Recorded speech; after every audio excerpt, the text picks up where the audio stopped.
जय जय जय हे भगवद्गीता, जय परिपूजित पावन गीता, मान दुःख विनाशक गीता, तत्प्रणमामि सदा श्रीभगवद्गीता।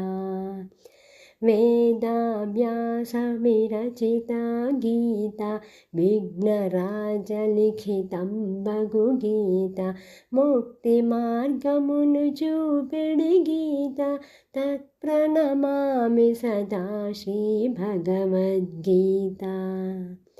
कृष्णमुरारिप्रबोधितगीता, सुन्दरभाष्य सुशोभितगीता, शान्तिसुखप्रदमङ्गलगीता, तत्प्रणमामि सदा श्रीभगवद्गीता।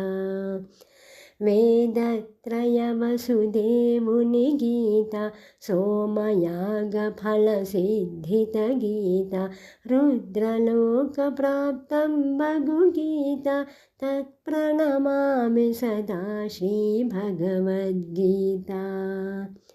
देवगणप्रभरार्चितगीता, विजयुनि विजयाकारणगीता, परमविद्यपरिपालनगीता, तत्प्रणमामि सदा श्रीभगवद्गीता। कर्मसुमर्मप्रकाशिनि गीता, तत्त्वज्ञानविकासिनि गीता, निश्चलभक्तिविधायिनि गीता, तत्प्रणमामि सदा श्रीभगवद्गीता।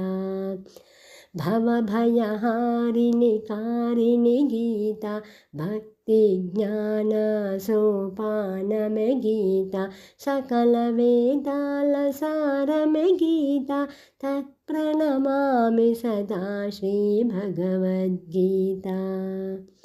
मन्त्रस्वरूपिणि भगवद्गीता, इति करहृदयादिन्यासद्गीता, दैवी सद्गुणदायिनि गीता, तत्प्रणमामि सदा श्रीभगवद्गीता। श्रीगीताष्टकम् इदं पुण्यं यः पठेत् कृष्णसन्निधौ, सर्वपापविनाशनं मोक्षं प्राप्नोति सर्वदा। इति श्रीभगवद्गीताष्टकं सम्पूर्णम्।